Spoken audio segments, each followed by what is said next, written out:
Welcome to The Explainer. Today, we are diving into a story that has been 50 years in the making, the incredible rebirth of San Pedro.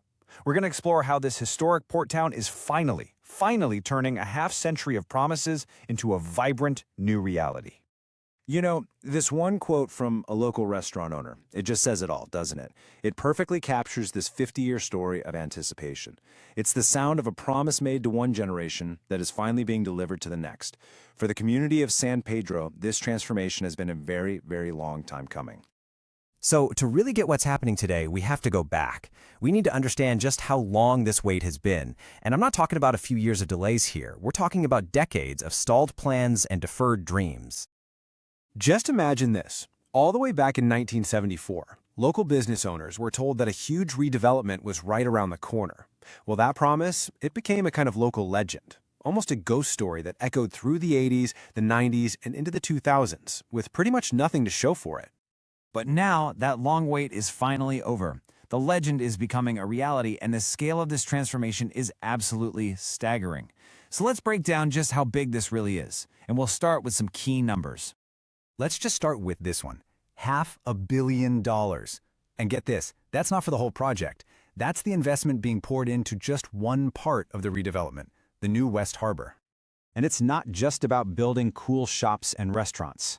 We're talking 281 brand new apartments coming to the downtown waterfront in a complex called Jules San Pedro. That means bringing a whole new residential community right into the heart of all this action. And check this out. This really shows you the scale of their ambition. A 6,200-seat amphitheater, built in partnership with a huge promoter, Nederlander Concerts. See, they're not just revitalizing a waterfront. They're aiming to create a major new entertainment destination for the whole region. And what's so cool is the mix of what's coming to this 42-acre space.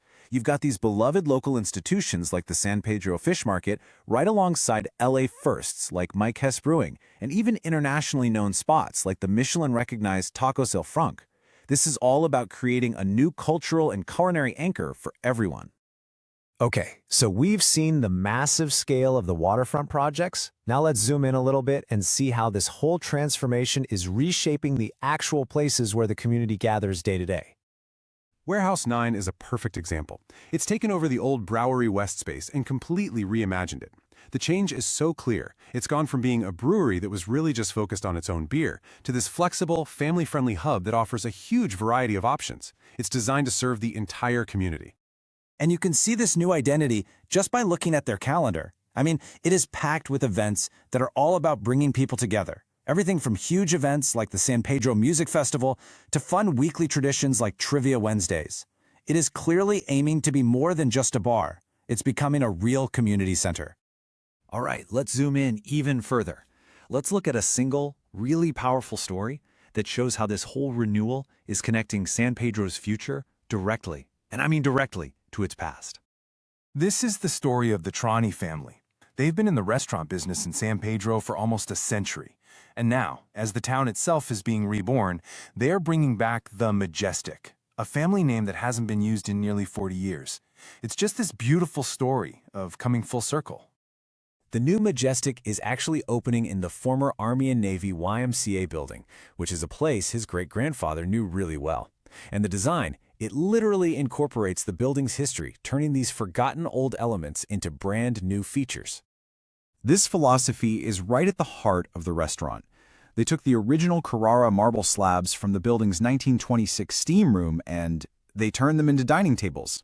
It's this incredible idea of repurposing the past, of giving these historical materials a whole new life that makes this project so special. So, when we zoom back out, we start to see the bigger picture. All of these different pieces, the massive developments, the new community hubs, the revival of family legacies, they aren't just happening in isolation. Nope.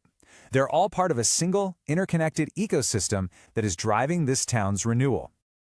And that ecosystem, it's being fueled by some serious investment from the top. The Port of Los Angeles just awarded a record-breaking $1.85 million in community grants, spreading that investment across 47 different local nonprofit organizations.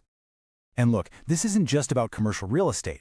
This money is going directly into the cultural, social, and historical fabric of the community. We're talking support for everything from the Boys and Girls Club and the City Ballet to local historical societies. It is truly an investment in the town's very soul. And this is where you can really see how all these threads weave together. The San Pedro Chamber of Commerce, one of those grant recipients, well, they hold their business expo at the new Warehouse 9.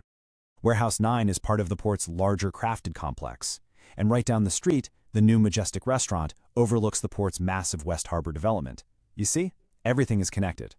Which leaves us with this final crucial question. What happens when massive, modern development meets deep, multi-generational community roots? Well, San Pedro's story, which is still unfolding, seems to be suggesting an answer. You don't replace the old with the new. You build a future on the foundations of everything that was strong enough to survive that 50-year wait.